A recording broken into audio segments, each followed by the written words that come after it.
Palau is a small island, tiny dot of a nation in the globe, far away from everybody.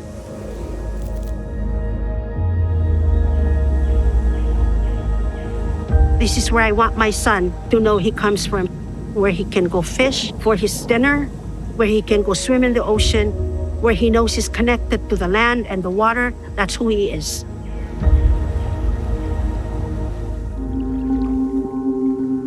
Some of the houses are pretty run down. Some relocated to the northern part. Floods from high tide, as well as runoff from the rain, because this is a low-lying area and it's pretty close to the hilltop right there.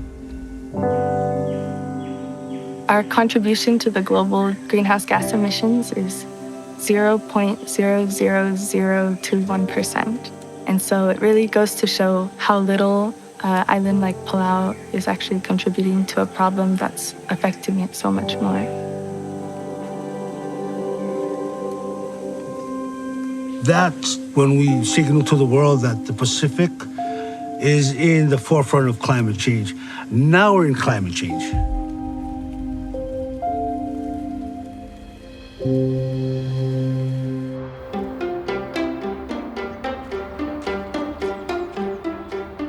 It was really important to the Palauans that this was an action-oriented policy. And the action plan is the translation of the policy into a set of initiatives, actions, with the majority of the money allocated towards adaptation, which is where Palau has the greatest risks. And so that's also why it was so important for us to bring in this aspect of advocacy so that they're able to raise the funding to conserve their livelihoods as much as possible. In our line of work, we deal with government to government because it's policy-based.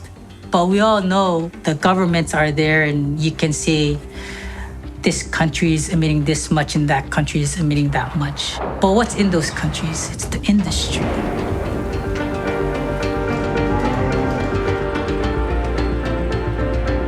We need more people sitting behind desks inside corporations, understanding and challenging whether or not their company's decarbonisation program is sufficient to prevent crises.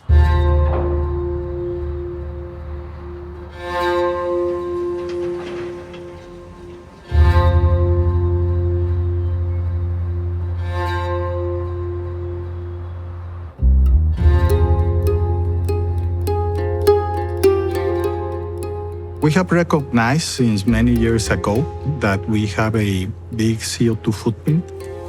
After water, cement or ready-mixer is the most consumed material in the world. Cement and concrete are at the core of the fabric of civilization.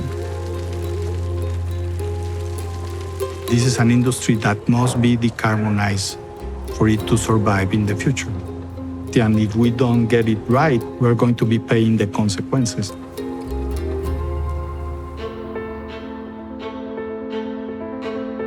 From a strategic imperative perspective, sustainability is critical to Cemex because they recognize they're a large carbon emitter. That is going to make a great impact given the scale of this company.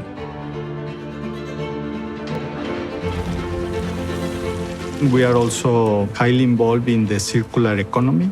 We have very good examples where cement plants started to learn about how to consume municipal waste and converting that waste into alternative fuels and alternative raw materials. We have set very ambitious targets for ourselves. So far, compared to our 1990 baseline, we have a 33% reduction of kilos of CO2. To go all the way to fully decarbonize, given the characteristics of our production process, we will need to capture the CO2 and store it permanently, which is a long-term strategy on how to bring new technologies to the cement process.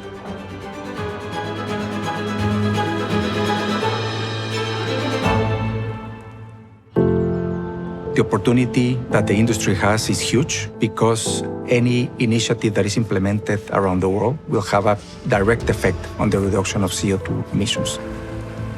It's a wider spillover of impacts to the life of the people, to the environment, and to the communities. We don't want to be just us doing the battle, fighting. We want everybody all over the world to be aware of the situation that, lives are at stake here. We really need to take this seriously because the 1.5 degrees, it's already here.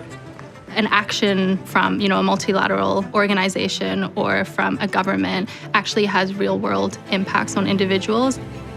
And then it will allow us to be actually Palauans.